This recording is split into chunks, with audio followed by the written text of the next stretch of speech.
C'est pas 4 milliards, parce que le reste à charge zéro, ça va pas être le reste à charge zéro sur la totalité des dépenses d'optique. Alors, de vous l'estimez à prothèse. combien? On verra bien, on est en Ah train non, non, de non, non, discuter non. avec Vous avez fait des on est calculs. en train, oui, certes, mais voilà. Nous l'avons lu, ton rapport et... Non, pas Charge et produit. encore. Non, dites-nous, non, mais ça vous engage pas, mais vous avez bien une estimation. Vous êtes. Non, il va falloir, sur l'optique, sur l'audioprothèse et sur le dentaire, définir ce que sera un panier de soins nécessaire, utile, suffisant pour une prise en charge de qualité, mais pas de surqualité. Qui va le définir, la HAS? Sur le dentaire, c'est une négociation qui est engagée. Qui est dure. Oui, qui n'est pas facile, mais qui se poursuit. Et donc, on va, pour prendre le dentaire, définir dans la négociation. Et si la négociation échoue, ce sera un levier plus unilatéral qui interviendra alors. Mais restons dans la négociation. On va définir c'est quoi le panier des actes prothétiques sur lequel on veut un reste à charge zéro. Bon. Je pense qu'à côté du reste à charge zéro, on verra aussi à ce qu'en compensation d'un réinvestissement de l'assurance maladie sur les soins conservateurs, parce qu'il faut traiter aussi le mal à la racine. On ne peut pas prendre le reste à charge zéro tout seul dans le dentaire. Non, mais restons sur le RAC quand même, parce que mais sur les prothèses, vous n'allez jamais arrivé à avoir un reste à charge zéro.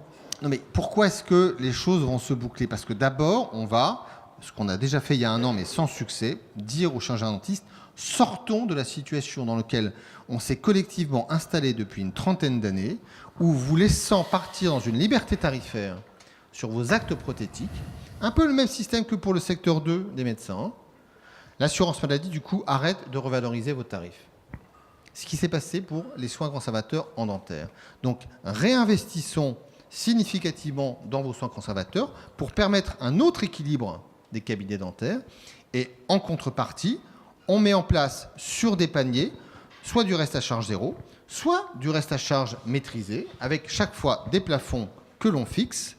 Et à la fin des fins, il est tout à fait possible qu'il y ait un surcoût résiduel qui sera partagé par les complémentaires et par l'assurance maladie obligatoire. Mais ce surcoût, il sera résiduel. Pour l'optique, ce sera la même chose. Pour l'optique et l'audition. L'optique obéira à une autre logique. L'audioprothèse, de la même manière, il va falloir définir une nomenclature pour pouvoir construire. Aujourd'hui, tous les appareils sont à peu près dans la même classification. Il faut les redéfinir. De la même manière, dire sur quoi on fait le reste à charge zéro. Et après, fixer un plafond, donc fixer un prix. Qu'est-ce qui va déterminer le panier de soins? On a besoin de tarifs opposables en matière de santé. Sinon, c'est quand même très compliqué de financer le système. Et après, il y aura probablement, je l'ai déjà dit, sur l'audioprothèse, besoin de réinvestir, notamment pour l'assurance maladie obligatoire. Alors, 2 milliards, le panier de soins utile. Non, bien. Et Frédéric Pierru. Frédéric Pierru, alors ça va dans l'autre sens. Vous qui vouliez un reste à charge zéro, surtout pour le coup. Ah oui, tant qu'à faire. Mais oui, effectivement, j'ai défendu le 100% Sécu avec d'autres. Voilà, bon, parce que on va bien voir que cette espèce de double financeur AMO-AMC est non seulement inefficient et inégalitaire, mais surtout politiquement, il favorise le statu quo, parce que on va voir que les négociations vont être très compliquées entre la Sécu, entre les complémentaires santé et les professionnels, car qui va payer le RAC 0? Il n'y a pas 36 solutions. C'est soit l'assuré social, soit les clients des complémentaires à titre soit d'un contrat collectif ou d'un contrat individuel, soit les professionnels qui vont accepter de voir leurs tarifs beaucoup plus fortement régulés. Donc il va falloir accepter des conflits forts avec ces professionnels. Bon, et qui a les moyens, selon vous? Les mutuelles, qui auront, paraît-il, des trésors de guerre?